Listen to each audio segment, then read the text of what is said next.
everyone, and welcome back to my channel. If you're back, if you are new, welcome to my channel. I'm Shayna and I have another true crime case for you today. My usual disclaimer, this is all information that I found online that I've compiled into a video for educational and entertainment purposes. I feel like the echo in here is more echoey than it was before. I am in the process of moving, so this room is almost empty at this point, so I apologize. Please bear with me. I am going to invest in a microphone. I promise. Just bear with me. I'm gonna get there. So today I am telling you a story that is so dramatic. What kind of had me shook when I was doing the research for this case is that this could happen to anyone, because this is a story about a third-party situation, about an affair, about a man who had a mistress, and things didn't go as planned for this man with this mistress. So this is a situation that's like real life for a lot of people, because a lot of people have affairs, and this could really happen to anybody. So if nothing else from this video I took from it, don't cheat. But I don't want to make light of this at all. It's a very serious case. There's a lot of trauma involved. So I'm gonna put my serious face on and get into the story. So the year is 1986 and Mark Gerardo is 18 years old. He's in show choir with a girl named Janeire, who is 16 years old at the time, and he thinks she is the most beautiful girl he has ever seen. She's spunky and rambunctious and just full of life. She's like a rebel. He's kind of intimidated by her because he's very shy at this stage in his life, and he never actually gets the courage to ask her out, but he was so attracted to her.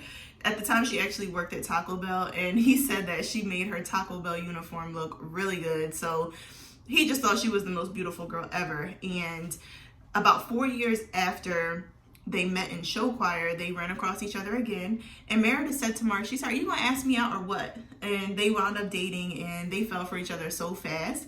Their relationship was characterized by how different they were from each other. So Janeire was very, like I said, vivacious, very outgoing, very lively. She was not afraid to be different, and Mark was very quiet and reserved, and he was very self-kept.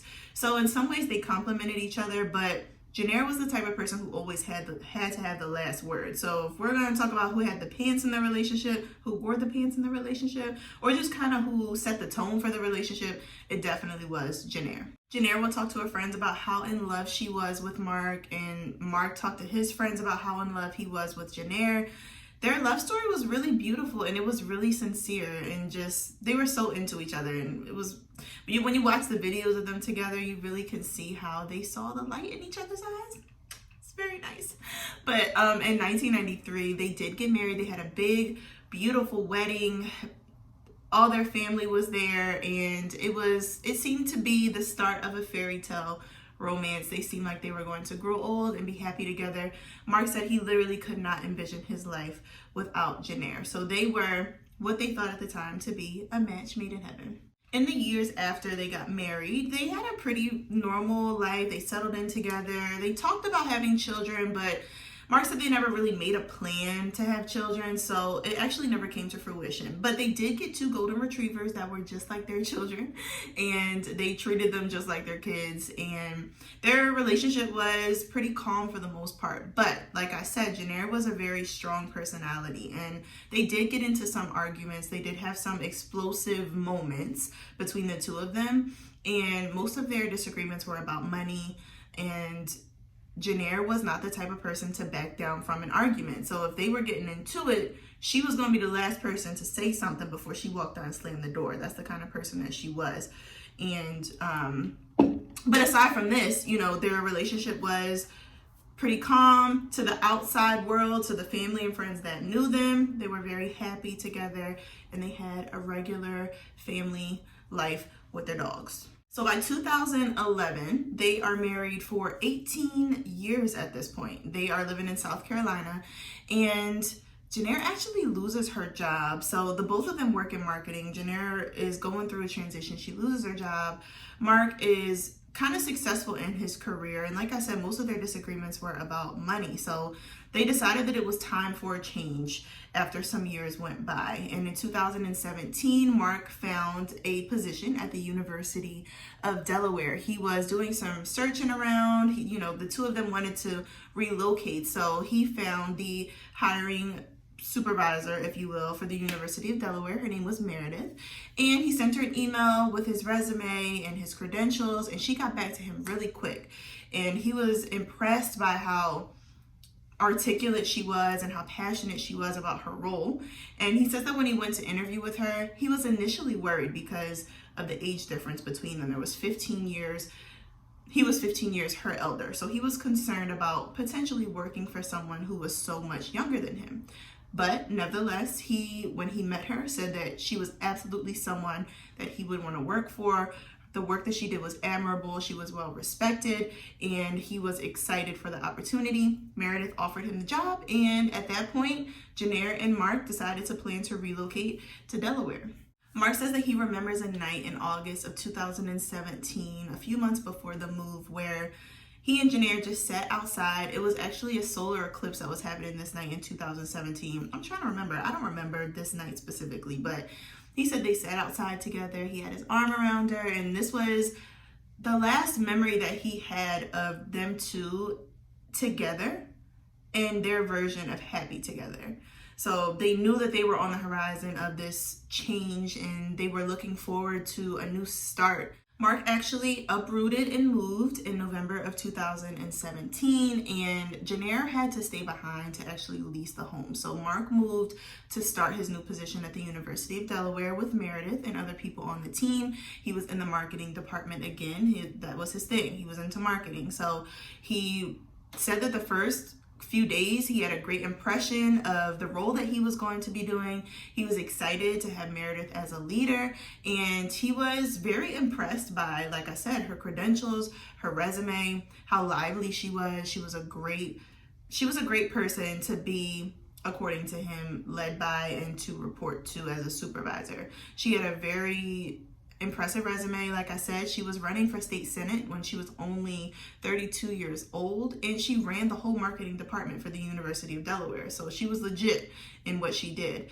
And about 2 weeks after Mark started working for Meredith, she actually asked him out for drinks, and he thought that this was kind of a professional situation. They wound up going out for drinks, and they talked a lot about their personal lives. Mark says that he really divulged to her about his family life, more specifically how he had lost both of his parents recently. He had also lost his brother. They talked about the move that he had made, and they also talked briefly about the fact that Mark was married. So Meredith knew that Mark was married, and Meredith was also married at the same time. So Mark was fully aware that she was married as well. For the most part, this night was, conversational. It was a good time.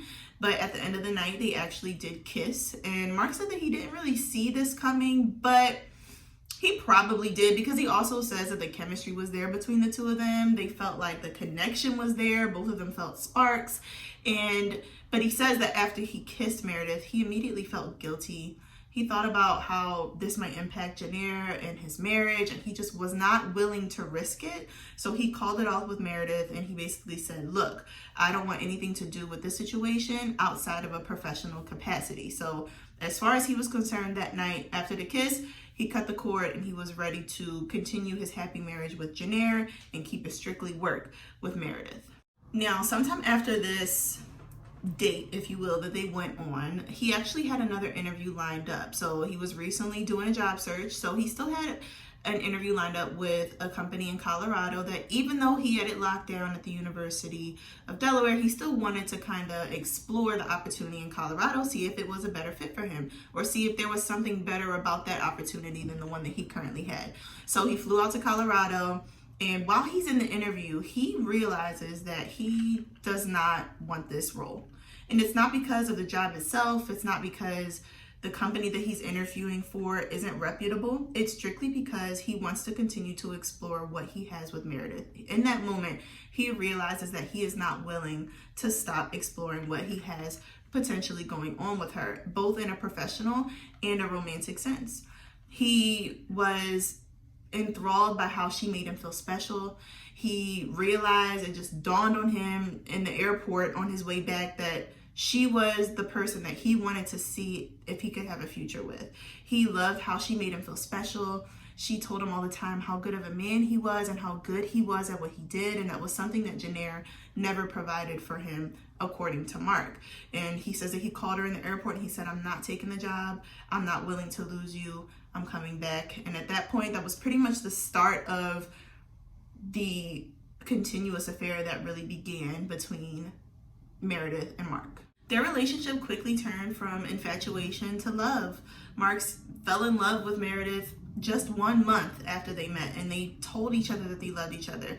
He felt this overwhelming urge to tell her that he loved her, and he said that he just couldn't hold it in anymore. And one day he just burst out and said, "I love you, I'm in love with you."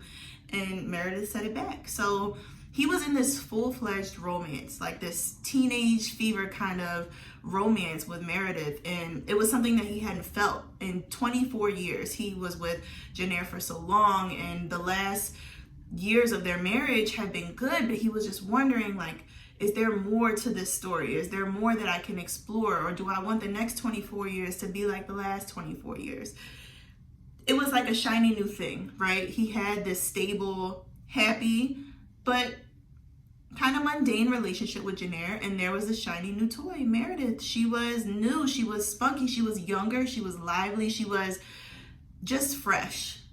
And when he experienced that and he fell in love with who she was, he was not willing to let it go. The inevitable happens, where Janeire moves up to Delaware with Mark in January of 2018. So she handled everything with their family home. She moves up to be with Mark. She's excited for the new year, and this was supposed to be a fresh start for them, right? The whole reason why they moved was because they were ready for a change together. So she moves up and she starts to realize that something is not the same with Mark. He's not as into their marriage as he was before. He's kind of distant, he's kind of closed off. And a woman's intuition is never wrong when it comes to a man having an affair. She knew almost immediately. And one day she just blurted out, "Is it Meredith?" Because he had talked about Meredith, but more so just professionally. But she basically put him on the spot and asked him, and he denied it. Mark said, "Absolutely not." But mind you, at this point, they are still in a full-fledged affair. And over time, like over weeks and months passing, Mark started to realize that Janeire knew more than what made sense for her to know. There were things that she knew that were impossible for her to have known. And he started to get kind of suspicious of it, but he kept denying it. He wasn't willing to admit to it at this point because he didn't know for sure that Janeire knew. But she was coming up with some information that he was definitely concerned about how she got. Now, behind the scenes, Janeire is making some moves. She's making some moves. So she had tracking devices on his vehicle as well as Meredith's vehicle. She had listening devices all throughout their home. She had listening devices literally sewn into this man's clothing. She also hired someone to clone his cell phone. So everything that this man did on his cell phone, Janeire was watching. So she knew everything. Now, she moved in January. About a month later, on Valentine's Day, February 14th of 2018, she confronts Mark. She says, "I know everything. I have the proof. You're in love with this woman and you're lying to me." And at this point, Mark decides, like, look, there's no point in lying anymore. I better just come clean at this point. So he tells the truth, and Janeire is obviously distraught and just sickened by the loss of her marriage in this way. But they do decide that they're going to attempt to do marriage counseling. Janeire makes a post online for recommendations for marriage counselors in the area because she was new to the area. And they went to a couple sessions together, and Janeire was really hopeful that there was a chance that their relationship could be salvaged. In the midst of their counseling sessions, Janeire agrees with Mark that she's no longer going to snoop on him. She's going to get rid of the tracking devices, all the listening devices, the clone cell phone. She's going to stop it, and she's going to give him an honest opportunity to be honest with her. She's going to give him all his independence back, and she's not going to snoop on him anymore. But by about the third session of their marriage counseling, Mark realizes that this is just not what he wants to do. So he went for, it's unclear if he went because he genuinely wanted to save his marriage with Janeire, or if he just wanted to like keep her quiet for a little while and continue with Meredith. But he says that he 100% decided that the marriage was over by the third session and that he was done with the situation. Come to find out, not long after this, Janeire had contacted the University of Delaware and notified them of Meredith's and Mark's affair. So obviously due to this, they both lost their jobs, and Meredith lost her marriage to her husband because he was also notified of the affair by Janeire. It doesn't take a lot of time for Meredith to bounce back. Like I told you, she was a very well-known woman. She was very reputable. She had an extensive resume. So she actually got hired to be the assistant vice president at Villanova, which is a private college in Pennsylvania. And she was looking to move out to the Main Line, which is basically a suburb of Philadelphia. It's a very affluent area. Mark was also, now that Meredith had found this new role and was moving, he was planning to also move to come and be with Meredith at the same time. So the two of them, even though they have taken this loss of losing their jobs, they are still hopeful. Like they, even though they've lost this and lost their marriages, they still have each other. So they had comfort in that, and they were happy about that at the very least. But we have Janeire, right? She's still back in Delaware. She's distraught that she lost her marriage. She feels abandoned by Mark because he left her for a woman 15 years younger than her, completely just chalked the marriage up to nothing basically, and said that this wasn't going to work. So she felt she was in a very low place. She was depressed. She felt lost. She felt like she lost her purpose. She felt like she lost everything.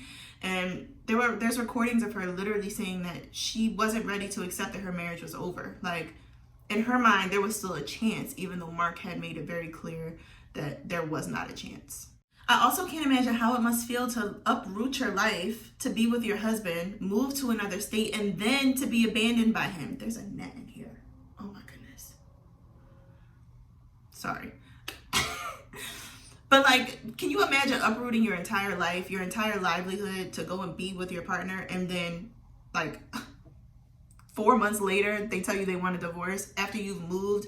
You moved from your family, you have nothing in this new place, and now he's moving to another state and he's leaving you where you all were supposed to move together? I would be pretty pissed off too. I would be pretty upset. In the meantime, they are still living together, and they are basically due to like residency laws, Mark wasn't able to file for a divorce until May, and this is still like the beginning months of 2018. So they're still living together at this point after Meredith had relocated up to Pennsylvania. And Mark finds another recording device in one of his jackets, and he completely loses it. He flips a coffee table. They're having this crazy argument. And apparently in this argument, Janeire tells him that she's going to jump out the window. She basically told him like she didn't have a reason to live anymore. She felt like she had lost everything. And that was, I think Mark realized how low of a point that she was really at, but he didn't realize how much it was going to actually spiral out of control past this point. April 23rd of 2018, Mark is in Pennsylvania, presumably visiting Meredith, and Janeire makes her way up to Pennsylvania. She makes her way up to the Main Line in April of 2018, and she and Mark are supposed to sit down together that night for dinner to discuss the finalization of their divorce, to kind of go over everything for the last time before he actually got the divorce papers in May.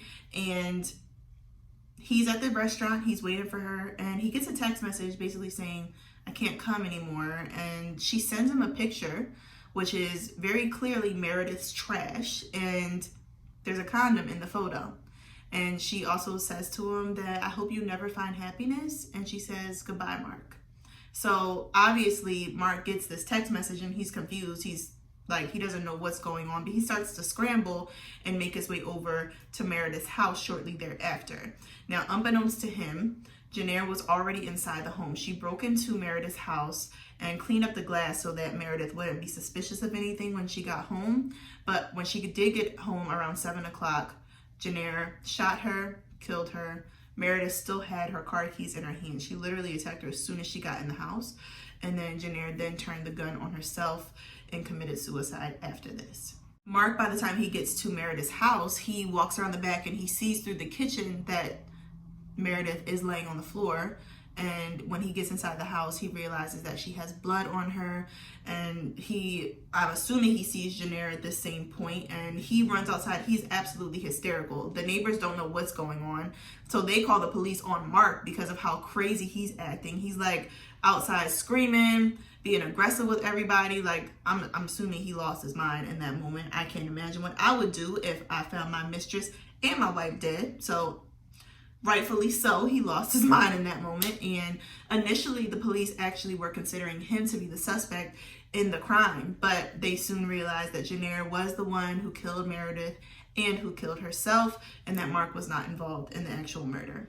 So after this happened, Mark, he drove across the country to California and started his life over from scratch there. He did go through depression, and he drank to excess for months after this happened, and in many ways blamed himself for what Meredith went through, basically for the loss of her life. And he says that if he never came into her life, she would still be alive, which is probably true. That's something that's really hard. It's heavy. I can't imagine living with something like that. But he's written books about the situation. He is an advocate for mental health, as well as just telling the people that you love them while they're still here, which is a noble cause now, you know, when you go through something so tragic. But people don't like all three of the people in the situation for different reasons. They don't like Mark because he was in the affair, and everybody already knows how people who have affairs are viewed. They don't like Meredith because she's the homewrecker and she kind of stepped in on a marriage. And they don't like Janeire because she literally killed someone. So there's good reason to have like an issue with each of them for different reasons. I can completely understand why people would have issues with each of them.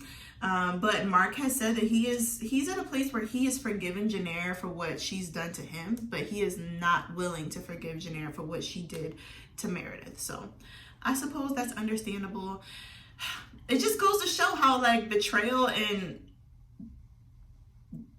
I don't even know, like just being so low and feeling so lost, and it's normal to have feelings of rage and resentment after an affair, or even just the loss of a relationship, but especially an affair. Anyone who's been on the receiving end of an affair knows how it can kind of drive you crazy. It can literally make you go crazy. But it drove her to the point of murder, which is, I don't know. I can't say I'm surprised, because when something like this happens, like not everybody's going to react the same way. So I can't say I'm surprised, but it is unfortunate that it had to happen this way. Mark lives in San Diego, like I said, and he still works in marketing, and he has a blog about the situation and about how he's recovered. Like I said, he's written books. So he has also done interviews. He is very vocal about the situation and forthcoming about what happened and his role in everything. So I suppose that's admirable at least, but it just kind of sucks that this had to even happen in the first place. But I'm done. That is all that I have for you. I know that this was a long video. If you made it this far, you are loyal, you really are, and I appreciate you. Thank you so much for joining me, and I look forward to seeing you in the next video. Peace.